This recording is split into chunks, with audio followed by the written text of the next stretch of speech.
আসসালামু আলাইকুম এভরিওয়ান। আশা করি আপনারা সবাই ভালো আছেন। আজকে আবারও ঘুরতে বের হলাম।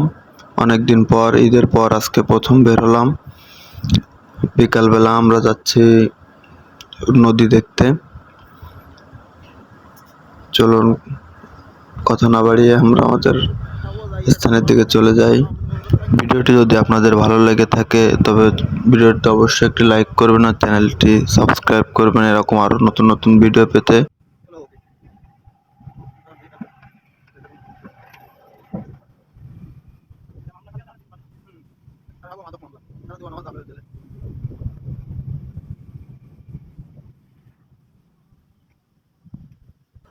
আমরা চলে আসলাম আমাদের সেই স্থানে। ভিডিওর শুরুতে যে নদীর কথা বলছিলাম সেই নদীটি হচ্ছে এখন ভাটা চলছে, জন্য নদীটা শুকনো। পরিবেশটা ছিল অনেক সুন্দর। আজ এই পর্যন্তই। আল্লাহ হাফেজ।